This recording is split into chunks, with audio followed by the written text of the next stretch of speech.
লে মুখটা মুছিলে। সব সময় উল্টো পাল্টা কাজ, সব সময় উল্টো পাল্টা কাজ। মাঝে মাঝে ইচ্ছা করে গলা টিপে ধরে মেরে দি। লে ফোন লাগা। হ্যালো, হ্যাঁ বলো। আমি প্রেগনেন্ট। এসব তুমি কি বলছো? আর কি পাচ্ছি নাকি? আর কি মারবো কেনে? আমি সত্যি বলছি। কেনে তুমি খুশি হওনি নাকি? তোমার কি মাথা খারাপ হয়ে গেছে? এটা কি খুশি হওয়ার মতো খবর? এখনো বিয়ে শাদী কিছু হয়নি।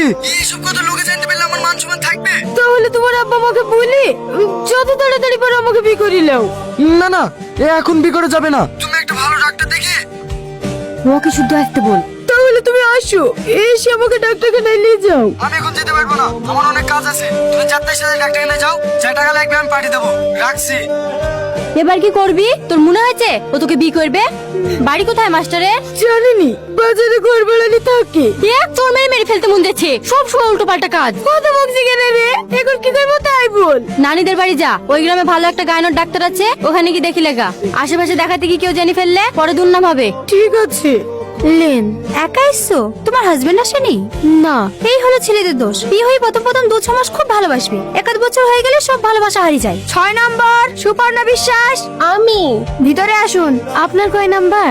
আমার ডাক্তার দেখানো হয়ে গেছে। আমার স্বামী ওর সাথে আসতে গেছে, ও আসলে চলে যাব। আপনি আর আপনার হাজবেন্ড এসেছেন? ও আমার অনেক কেয়ার করে, কোনো অসুবিধা হতে দেয় না। 1 মাসে 2বার ডাক্তার দেখাতে এলাম, ও 2বারই আমার সাথে এসেছে। 7 নাম্বার সালমা খাতুন। ইয়ে আমি। আরে আস্তে আস্তে, তুমি পারবা একা যেতে? হ্যাঁ, আমি শুধু তোমার সাথে যাচ্ছি। কোনো অসুবিধা নেই, গ্যাসের কারণে বমি হচ্ছিল। তাহলে আমি প্রেগনেন্ট না?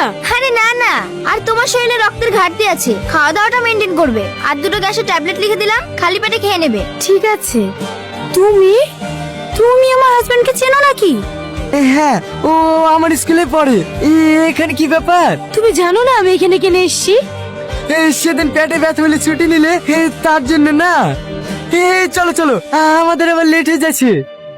দাঁড়াও, আমার কাছ থেকে তোমার কিছু পাওনা আছে, সেটা নেবে না? কি? কাঁদিসনি, আমার সব শেষ হয়ে গেল রে। আমি পাপ করেছি, আমি অনেক বড় পাপ করেছি। আল্লাহ আমাকে পাপে সাজা দিয়েছে, আমার সব শেষ হয়ে গেল। কাঁদিসনি, এখনো কিচ্ছু শেষ হয়নি। তুই তো এখনো ডিভোর্স পেপার পাঠাসনি। টনিকে সব খুলে বল, আমার বিশ্বাস ও তোকে ফিরে নেবে। না রে বোন, ওর সাথে আমি যা করেছি, ওর আমাকে জীবনে মেনে নেবে না। আমার শ্বশুর শাশুড়ি আমাকে মেয়ের থেকে বেশি ভালোবাসতো।